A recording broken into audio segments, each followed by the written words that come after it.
Hello नमस्कार विद्यार्थी मित्रों। गुजरात माध्यमिक और उच्चतर माध्यमिक शिक्षण बोर्ड गांधीनगर द्वारा आयोजित जेईई और एनईईटी ना विशिष्ट वर्गों में आप सबનું हार्दिक स्वागत है। विद्यार्थी मित्रों, आज આપણે भौतिक शास्त्र विषयना यूनिट 16 प्रकाश शास्त्र पार्ट 3 જોઈશું। વિદ્યાર્થી મિત્રો, આ અગાઉ આપણે પ્રકાશ શાસ્ત્રમાં યંગના પ્રયોગ અને એના અનુરૂપ દાખલાઓ જોઈ ગયા। ત્યારબાદ આપણે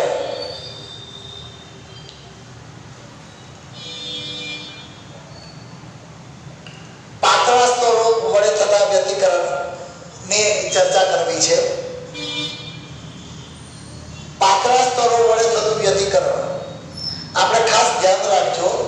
અગાઉ જે જોયું હતું યજ્ઞના પ્રયોગ વખતે એમાં એવું હતું કે કોઈ એક કિરણના માર્ગમાં કોઈ પારદર્શક પથરી આપણે રાખતા હતા અને ત્યારે સહાયક અને વિનાશક વ્યતિકરણની શરતો જોઈ।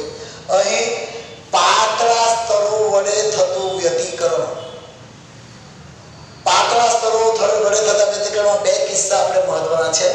એક છે પરાવર્તિત કિરણ માટે અને બીજું છે વક્રીભૂત કિરણ માટે।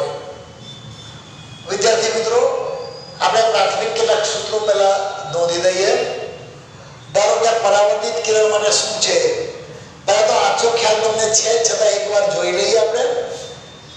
ધારો કે આપાત પ્રકાશની તરંગ લંબાઈ લેમ્બડા છે, તે મ્યુ વક્રીભવનાંક ધરાવતા અને ટી જાડાઈના કોઈ પાતળા સ્તર પર આપાત થાય છે। ખાસ નોંધી લેજો, તરંગ લંબાઈ લેમ્બડા, વક્રીભવનાંક મ્યુ અને પાતળા સ્તરની જાડાઈ ટી। तो परावर्तित किरण जो आर होय, एंगल ऑफ रिफ्लेक्शन, આપણે પરાવર્તનના નિયમો દ્વારા જાણીએ છીએ કે આપાત કોણ અને પરાવર્તન કોણ સરખા હોય। જો પરાવર્તન કોણ આર હોય તો સહાયક વ્યતિકરણની શરત કે જ્યાં પાતળું સ્તર પ્રકાશિત દેખાશે, સહાયક વ્યતિકરણ થશે। સહાયક વ્યતિકરણ માટેની શરત છે twice 2t cos r is equal to 2n minus 1 lambda by 2, જ્યાં n is equal to 1 2 3 વગેરે। એ જ રીતે વિનાશક વ્યતિકરણ માટેની શરત થશે twice ut cos r, twice ut cos r is equal to n lambda। આ તો બંને સમાન જ છે, ખાલી આ યાદ રાખવાનું છે। જોઈ શકો કે સહાયક માટે 2n - 1 લેમ્બડા બાય 2 અને વિનાશક માટે n લેમ્બડા, જ્યાં n બરાબર 1 2 3 વગેરે। તો અહીં એટલું ક્લિયર છે વિદ્યાર્થી મિત્રો કે આ બંને શરત તમે જોઈ શકો છો કે સહાયક અને વિનાશક વ્યતિકરણની શરત એ યંગના પ્રયોગમાં મળતી શરત કરતા ઉલટાઈ જાય છે, વિપરીત છે। યંગના પ્રયોગમાં સહાયકમાં n લેમ્બડા અને વિનાશકમાં 2n - 1 લેમ્બડા બાય 2 હતું। પદ બરાબર n લેમ્બડા, પદ બરાબર 2n - 1 લેમ્બડા બાય 2, તો ત્યાં સહાયકમાં પદ n લેમ્બડા હતો। અહીં યાદ રાખજો, અહીં વિનાશક વ્યતિકરણ માટે પદ n લેમ્બડા અને સહાયક માટે 2n - 1 લેમ્બડા બાય 2, જ્યાં r બરાબર પરાવર્તિત કોણ છે। એ જ રીતે વિદ્યાર્થી મિત્રો, આપણે હવે વક્રીભૂત કિરણ માટેની શરતો જોવાના છે, પરંતુ પહેલા આ શરતો તમને સ્ક્રીન પર દેખાય છે। એકવાર સરસ રીતે આ શરતો તમે નોંધી લેશો।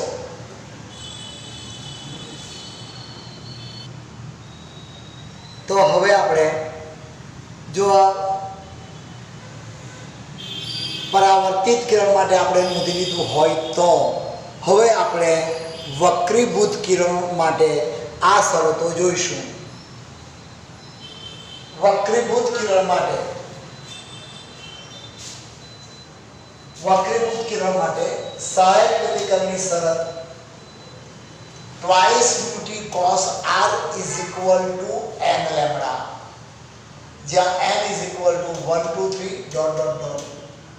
અને વક્રીભૂત કિરણ માટે વિનાશક વ્યતિકરણની શરત twice ut cos r is equal to 2n minus 1 lambda by 2. તો અહીં શરતો ફરીથી પરાવર્તિત કરતા ઉલટાઈ જાય છે અને યંગના પ્રયોગના જેવી જ શરતો મળે છે.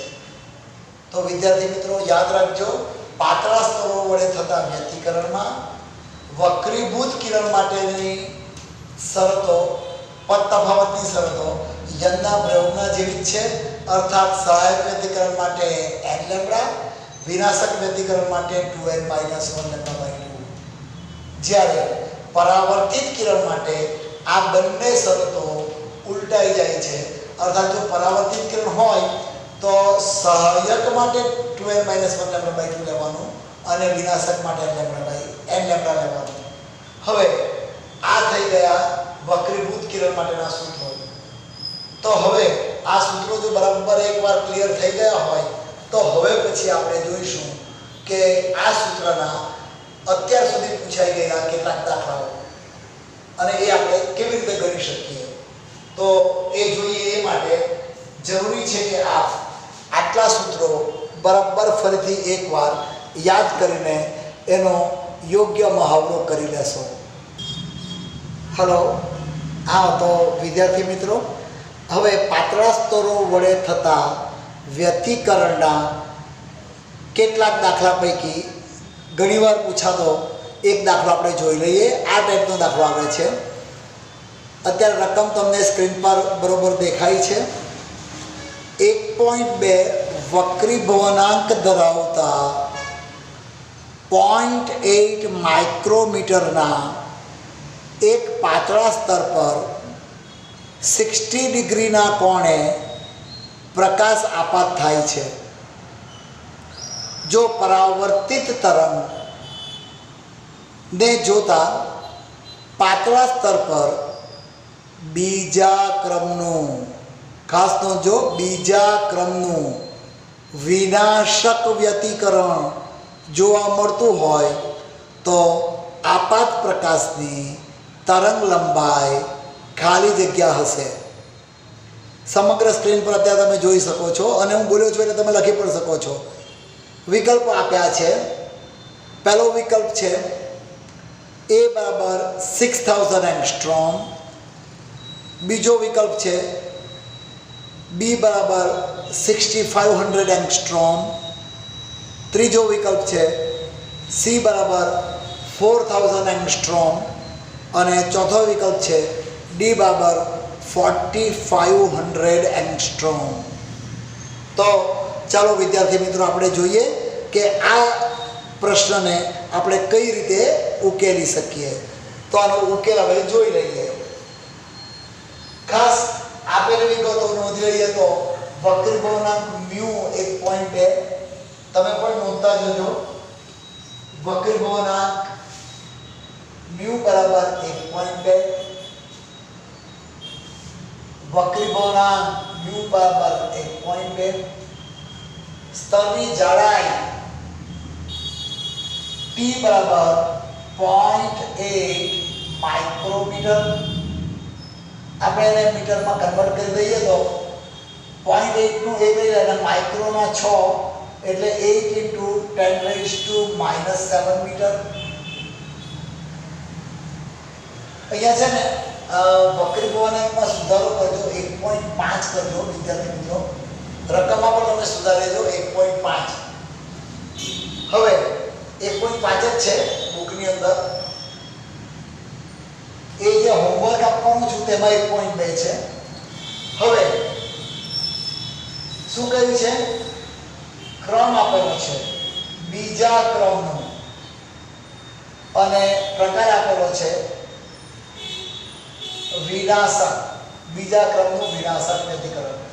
પણ અહીં ખૂબ જ અગત્યની વાત, આપાત કોણ આપેલો છે 60 ડિગ્રી અને તરંગ લંબાઈ લેમ્બડા આપણે શોધવાની છે. તો હવે આટલી વિગતો જો તમે જાણી શકો તો બાકીનું ઉકેલ બહુ સરળ થઈ જાય. તો હવે જોઈ લઈએ કે આનો ઉકેલ. સૌથી પહેલા તો આપણે આપાત કોણ પરથી પરાવર્તન કોણ આર શોધવું પડે. તો લખી દેવાનું કે પરાવર્તનના નિયમ પરથી આપાત કોણ અને પરાવર્તન કોણ બંને સરખા થશે, માટે પરાવર્તન કોણ r બરાબર કોણ 60 ડિગ્રી થશે. બરાબર. હવે બીજા ક્રમનું વિનાશક વ્યતિકરણ, પાતળા સ્તરો વડે થતા વ્યતિકરણ માટે પરાવર્તિત તરંગ માટે શું થશે? શરત એ છે twice μt cos r. અહીંયા ખાસ જો વિનાશક વ્યતિકરણ માટે યંગના પ્રયોગ કરતા વિપરીત શરત આપણે અગાઉ જોઈ ગયા પ્રમાણે માટે n લેમ્બડા. તો હવે કિંમતો મૂકીને લેમ્બડા શોધી કાઢવાનો છે, જે બહુ સરળ છે. આ પ્રથમ દાખલો છે એટલે હું તમને હેલ્પ કરું છું. μ બરાબર 1.5, t બરાબર 8 × 10⁻⁻7 cos 60 અને n = 2 અને લેમ્બડા તો અજ્ઞાત છે. તો આપણે આનું સાદુરૂપ આપી દઈએ તો cos 60 એટલે 1/2, આમ 2 અને 1/2 જતા રહેવાના. cos 60 ની કિંમત 1/2. એક સ્ટેપમાં જોઈએ તો આપણે દર્શાવી શકીએ cos 60 = 1/2. તો આ 1/2 અને 2 જતા રહ્યા. 1.5 8 જા 15 × 120. અહીંયા 1.5 છે એટલે પાર કહી દઈએ. આ 12 × 10⁻⁻7 આ તો ગયા = 2 લેમ્બડા. આના પરથી લેમ્બડા = 6 × 10⁻⁻7 મીટર. પણ આપણે જો એને એંગસ્ટ્રોમમાં કરવું હોય તો 6000 × 10⁻10 મીટર કરવું પડે. આમ વિકલ્પ જે આપ્યા છે એ પૈકી વિકલ્પ એ સાચો થાય અને આ સમગ્ર સોલ્યુશન અત્યારે સ્ક્રીન પર તમે સારી રીતે જોઈ શકો છો. તો જરાક આ સોલ્યુશન જોઈ લેજો એટલે આપણે આગળ જઈએ. અહીં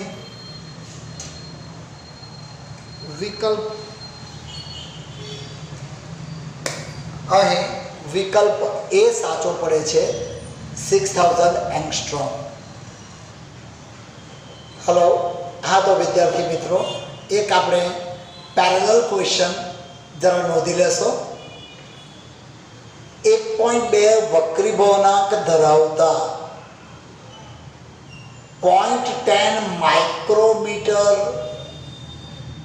જાડાઈના પાતળા સ્તર પર 6200 એંગસ્ટ્રોમ 6200 એંગસ્ટ્રોમ તરંગ લંબાઈ ધરાવતો પ્રકાશ આપાત થાય છે,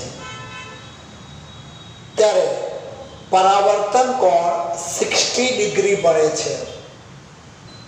પરાવર્તન કોણ 60 ડિગ્રી મળે છે.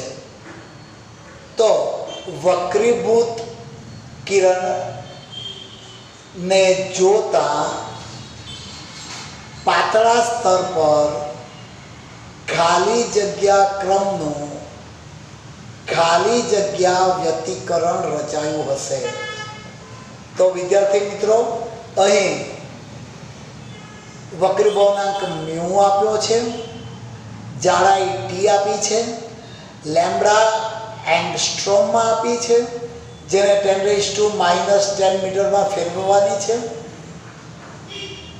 r બરાબર 60 ડિગ્રી છે એટલે ફરીથી cos r = 1/2 થશે અને તમારે ક્રમ n અને વ્યતિકરણનો પ્રકાર જોવાનો છે. થોડુંક પ્રમાણમાં કઠિન છે. અહીં તમારે બંને શરતો જોવી પડશે, n લેમ્બડા કે 2n-1 લેમ્બડા/2, અને એ મુજબ n અને પ્રકાર શોધવાનો છે. જે આપણે જોયું પાતળા સ્તરો વડે થતું વ્યતિકરણ, તેનો એક તમારા માટે પ્રેક્ટિસ માટેનો પ્રશ્ન છે, તમે બરાબર નોંધી દીધો હશે. હાલો, હા વિદ્યાર્થી મિત્રો, હવે આપણે આગળ જોઈશું લિયોડ્સ મીટર. લિયોડ્સ મીટર પરથી પણ ઘણીવાર આવે છે, તો હવે એ જોઈ લઈએ. આપણે યંગના પ્રયોગ જોડે જો કમ્પેરિઝન કરીએ તો એવું કહી શકાય કે બે સુસંબદ્ધ ઉદ્ગમો S1 અને S2 પડદા પર જ્યાં સરાકર જાય છે તે P, તો અંતર S1P અને અંતર S2P. S1 માંથી નીકળતું તરંગ એ R1 જેટલું અંતર કાપશે અને P બિંદુએ પહોંચે છે. S2 માંથી નીકળતું તરંગ એ R2 જેટલું અંતર કાપે છે અને P બિંદુ પાસે પહોંચે છે. હવે પદ તફાવતને આપણે S2P - S1 પણ લઈ શકીએ.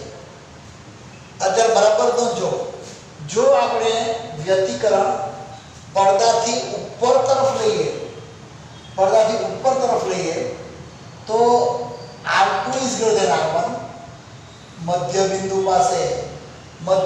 પાસે R1 is equal to R2 અને પડદાથી નીચે તરફ લઈએ તો R1 is greater than R2, તો પદ તફાવત R1 - R2 થશે.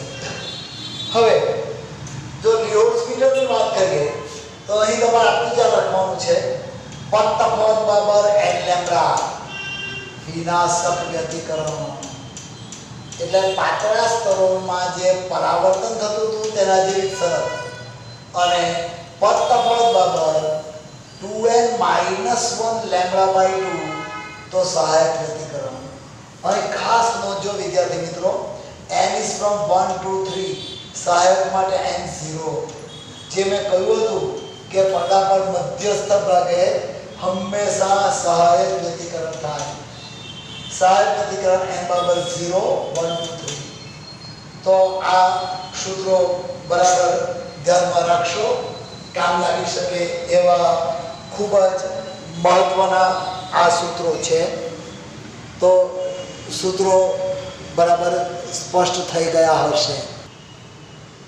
હાલો, આ વિદ્યાર્થી મિત્રો, તો હવે આપણે આ પ્રકરણમાં આગળ જઈશું. હવે આપણે જે અગત્યની એક બીજી વાત છે, ફ્રેનલ બાયપ્રિઝમ. ફ્રેનલ બાયપ્રિઝમ એટલા માટે વધારે અગત્યનું થઈ જાય છે કારણ કે આના વિશે કોઈ ઝાઝી ચર્ચા આપણા પાઠ્યપુસ્તકમાં કરી નથી, પરંતુ એ NEET માટેના પોર્શનની અંદર છે. એટલા માટે અહીં હું તમારું વિશેષ ધ્યાન દોરું છું. અને પાઠ્યપુસ્તકમાં ન હોય વિદ્યાર્થી મિત્રો, આપ એને બરોબર ધ્યાન આપીને સમજી લેશો. બાયપ્રિઝમ, બાય એટલે બે. ફ્રેનલે શું કર્યું કે બે પ્રિઝમને જોડી દીધા. પણ આ બે પ્રિઝમ કેવી રીતે હતા તે બી સમજી લઈએ કે નાનો પ્રિઝમ કોણ ધરાવતા બે પાતળા પ્રિઝમના પાયાને જોડી દેતા બાયપ્રિઝમની રચના થાય છે. ફરીથી, નાનો પ્રિઝમ કોણ ધરાવતા બે પાતળા પ્રિઝમના પાયાને જોડી દેતા બાયપ્રિઝમ તૈયાર કરવામાં આવે છે. હવે આ બાયપ્રિઝમને બે સુસંબદ્ધ ઉદ્ગમોની સામે રાખવામાં આવે છે અને પછી વ્યતિકરણનો અભ્યાસ મેળવવામાં આવે છે. તો એ પણ જોઈ લઈએ કે જે બે સુસંબદ્ધ ઉદ્ગમો છે એ એમની વચ્ચેનું અંતર સ્મોલ d છે. આ સરળતાથી યાદ રહી જાય એવું એટલા માટે છે કારણ કે આપણે યંગના પ્રયોગમાં પણ બે સુસંબદ્ધ ઉદ્ગમો વચ્ચેનું અંતર સ્મોલ d લીધું હતું. તો અહીં સ્મોલ d એ બે સુસંબદ્ધ ઉદ્ગમો વચ્ચેનું અંતર છે. એ જ રીતે સ્લિટથી બાય પ્રિઝમનું અંતર આ ખાસ યાદ રાખજો. સ્લિટથી બાય પ્રિઝમ સુધીનું અંતર એ સ્મોલ એ છે.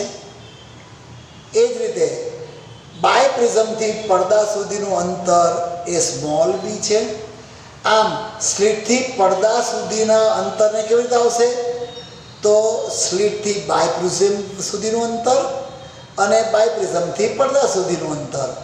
આમ કેપિટલ ડી એટલે સ્લિટથી પડદા સુધીનું અંતર. આમ capital D is equal to A plus B. આ સૂત્ર ખાસ યાદ રાખજો. Capital D is equal to A plus B. Alpha બરાબર પ્રિઝમ કોણ.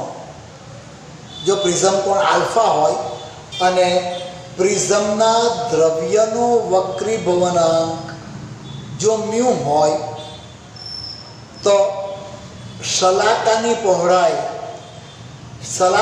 પહોળાઈ બરાબર lambda capital D by small d. આપેલા જેવું જ છે. કયું? એક્સ બાર બે ક્રમિક પ્રકાશિત અને અપ્રકાશિત શલાકા વચ્ચેનું અંતર પણ આટલું જ હતું. Lambda capital D by small d. જ્યાં આ સૂત્ર પણ એક યાદ રાખવાનું છે. Small d is equal to 2a into bracket mu minus 1 alpha. ફરીથી બોલું છું. Small D equal to 2a, જ્યાં a એટલે સ્લિટથી બાય પ્રિઝમ સુધીનું અંતર, ઇન્ટુ બ્રેકેટ મ્યુ માઇનસ 1, જ્યાં મ્યુ એટલે પ્રિઝમના દ્રવ્યનો વક્રીભવનાંક. તો વિદ્યાર્થી મિત્રો, ફ્રેનલ બાય પ્રિઝમ વિશે આટલા સૂત્રો યાદ રાખો તો પૂરતા છે. અને મેં કહ્યું અમે પાઠ્યપુસ્તકમાં નથી એટલે આટલા સૂત્રો બરાબર નોંધી લેશો. અત્યારે તમને સ્ક્રીન પર આ સૂત્રો સ્પષ્ટ દેખાય છે. તો હવે આપણે આ ફ્રેનલ બાય પ્રિઝમના જે કંઈ દાખલા અત્યાર સુધી આવ્યા છે એની ચર્ચા કરી લઈશું. એ પૈકી કેટલાક દાખલા આપણે ગણીશું અને બાકીના આપણે હોમવર્કમાં આપી દઈશું. તો ફ્રેનલ બાય પ્રિઝમ વિશેના દાખલા હવે આપણે જોઈ લઈએ. હા, તો વિદ્યાર્થી મિત્રો, હવે આપણે બાય પ્રિઝમનો પ્રશ્ન જોઈ લઈએ. પ્રશ્ન તમને સ્ક્રીન પર દેખાય છે, છતાં પણ હું બોલું છું એટલે તમે લખતા જશો. બે સુસંબદ્ધ ઉદ્ગમો વચ્ચેનું અંતર 0.1 મિલીમીટર છે. આપાત પ્રકાશની તરંગ લંબાઈ 4000 એંગસ્ટ્રોમ છે. બે સુસંબદ્ધ ઉદ્ગમો વચ્ચેનું અંતર 0.1 મિલીમીટર છે અને આપાત પ્રકાશની તરંગ લંબાઈ 4000 એંગસ્ટ્રોમ છે. સ્લિટોથી 20 સેન્ટીમીટર દૂર એક બાય પ્રિઝમ રાખેલો છે. સો સ્લિટોથી બાય પ્રિઝમનું લંબ અંતર 20 સેન્ટીમીટર છે. હવે બાય પ્રિઝમથી 80 સેન્ટીમીટર દૂર રાખેલા પડદા પર વ્યતિકરણ શલાકાની પહોળાઈ ખાલી જગ્યા મિલીમીટર. વિકલ્પો આપેલા છે. a બરાબર 4, b બરાબર 0.4, c બરાબર 8 અને d બરાબર 0.8. તો હવે આપણે આ જ જોવાનું છે કે અહીં કયો વિકલ્પ આવી શકે. આ છે small d, this is lambda, this is small a, this is small b. અને આપણે દાખલાની કિંમતો અહીંયા લખી દઈએ, પછી પ્રશ્ન પૂછી દઉં. Small d is equal to 10 raised to minus 4 metre, 0.1 અને બીજીનું 3. lambda is equal to 4 into 10 raised to minus 7 metre. a is equal to 20 into 10 raised to minus 2 meter. B is equal to 80 into 10 raised to minus 2 meter. માટે capital D is equal to A plus B is equal to 100 into 10 raised to minus 2 which is equal to 1 meter. અને સલાકાની પહોળાઈ આપણે શોધવાની છે. તો વ્યતિકરણ સલાકાની પહોળાઈ અહીંયા વિકલ્પ યાદ રાખજો A4 B 0.4. તો સલાકાની પહોળાઈનું સૂત્ર વિદ્યાર્થીઓ તમને આવડવું જોઈએ. સલાકાની પહોળાઈ આપણે હમણાં જ કહી ગયા સલાકાની પહોળાઈ બરાબર lambda capital D by small d. તો કિંમતો મૂકી દઈએ તો લેમ્બડા એટલે 4 into 10 raised to minus 7. Capital D આપણે જોઈ લીધું 1 થઈ ગયું અને small d is equal to 10 raised to minus 4. આમ ઓરલી પણ તમે ગણી શકો એટલો સરળ આ દાખલો છે. આમ થઈ જાય answer 4 into 10 raised to minus 3 metre અર્થાત 4 મિલીમીટર. આમ અહીં પણ વિકલ્પ A 4 મિલીમીટર સાચો થાય છે. તો આ દાખલો તમે ખૂબ જ સરળતાથી ગણી શકો છો. તો બાયપ્રિઝમ થિયરીમાં ન આવે એટલે ગભરાઈ જવાનું નથી. એના દાખલા પ્રમાણમાં ખૂબ જ સરળ હોય છે. તો વિદ્યાર્થી મિત્રો આજે આપણે પાતળા સ્તરો વડે થતા વ્યતિકરણની ચર્ચા કરી. પાતળા સ્તરો વડે થતા વ્યતિકરણમાં બંને વાત કરી પરાવર્તિત કિરણ માટે અને વક્રીભૂત કિરણ માટે. ત્યારબાદ વિદ્યાર્થી મિત્રો આપણે જોયું એનોડ મીટર જોયું. એના માટે પણ આપણે શરતો યાદ રાખી અને કહી દઈએ કે સહાયક અને વિનાશક વ્યતિકરણની શરતો એ યંગના પ્રયોગમાં મળતી શરતો કરતાં વિપરીત છે. અને ત્યારબાદ આપણે ફ્રેનલ બાયપ્રિઝમની વાત કરી. ફ્રેનલ બાયપ્રિઝમ વિશે ફરીથી કહી દઈએ કે થિયરીમાં ખાસ વિશેષ આપ્યું નથી એટલે તમે ખાસ જોઈ લેજો. દાખલા સરળ હોય છે, જરા પણ ગભરાવાની જરૂર નથી. જો તમે આનો મહાવરો કરતા રહેશો તો ડેફિનેટલી નીટ કે JEE તમારા માટે જરા પણ મુશ્કેલ નહીં રહેશે. તો આપણે આજનો એપિસોડ અહીંયા સમાપ્ત કરીએ છીએ. નેક્સ્ટ ટાઈમ આપણે પ્રકાશશાસ્ત્રમાં આગળ જઈશું. ત્યાં સુધી take a very good care of yourself. By.